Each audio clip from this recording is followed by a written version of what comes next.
Hello my lovely friends, it's Margaret, and today I am going to be spilling the tea on why I don't do negative reviews.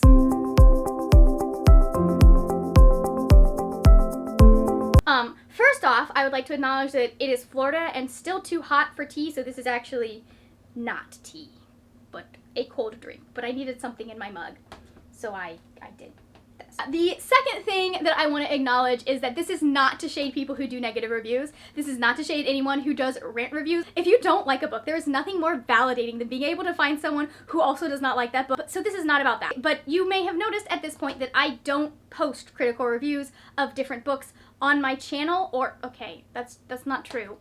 I do get critical about some things, but I don't ever post reviews of books that I didn't like. Now, I am honest in my monthly wrap-ups. If I didn't like a book, if I gave it 2 stars, if I gave it 1 star, I'm gonna say that. I'm gonna say why it didn't work for me, because those are subjective things. The reason that a book doesn't work for me might be the reason that it works for someone else. In some cases, hopefully not, but in many cases, like not having any romance. There are some people who that would be a 5-star book for them. For me, it's good if that book is a 3-star, and usually it's much lower on the scale for me.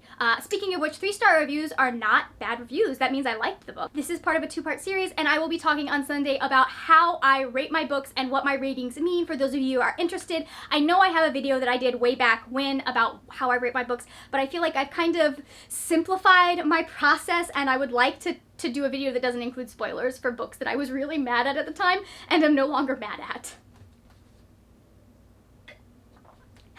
So if you've ever watched one of my outros, you might have heard me say that I talk about books and writing on this channel, and the fact that I talk about writing is one of the reasons why I don't do negative reviews. I don't do single reviews about books I didn't like. And that is because I want to write, and I want to write YA, and what I primarily read is also YA. So you have to be very careful when you are reviewing books and you also want to be a writer, especially when you are talking about books by authors who are in your own genre.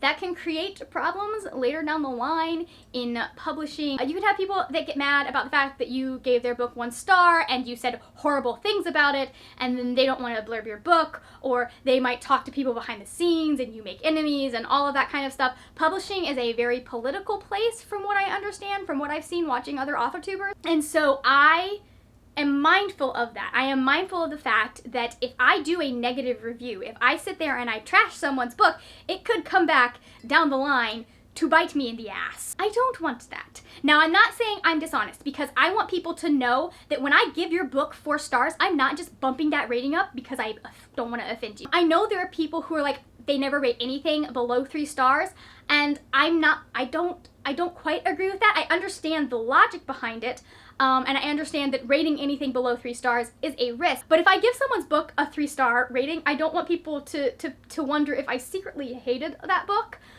Because that's what would go through my mind is, are they actually, like, did they actually think my book was a 4-star book, or a 3-star book, or a 5-star book, or are they just trying not to hurt my feelings? Like, if you don't like my book, I'm okay with that. It hurts, it does hurt, but I do believe that we should give people the room to be honest about what they liked and didn't like about books. Reading is so subjective. I feel like we should give people room to be honest about if a book didn't work for them. And not every book works for every person. There are some fantastic books that I have hated, despite the fact that they are really well written, because they hurt me. I'm not naming names, but one of my works in progress might be inspired by a book that hurt me. Main character death is mean, y'all. So that's why I don't really go off about the 1-star and 2-star books that I read. I'm honest about why I didn't like them, and I try to find reasons why other people might like them, because like I said, quite often there might be something in there that I don't like that someone else might like. That might just be what someone else is looking for and what someone else needs. And the other reason that I don't do negative reviews is, being a writer myself, I'm very conscious of the fact that you work hard on a book, and you do your best to write the best book that you can write. And sometimes that's not the best book that has ever been, unfortunately. Sometimes you make mistakes, sometimes you screw stuff up. No, I'm not talking about like outright bigotry and stuff like that. Like, call that out, please. Yes, let's continue to call that out when people are being discriminatory and all of the isms and ists that there are. People need to know about that. People need to know that things are a problem, and they need to be able to do better, because I think a lot of us do want to do better. And those of us that do not want to do better in those areas probably shouldn't have careers. probably. Just saying. That's not cancel culture, that's consequences for thinking that other people are below you because of something about them that they can't change. So anyway, to get back on track, I am cognizant about the fact that that's somebody's baby. That's something that someone really, really worked hard on. And I don't personally feel comfortable trashing stuff like that. Unless there is something inherently bad or wrong about a book, I don't feel like making a big deal about the stuff that I didn't like. And I'll go into this more in Sunday's video, but again, it's subjective.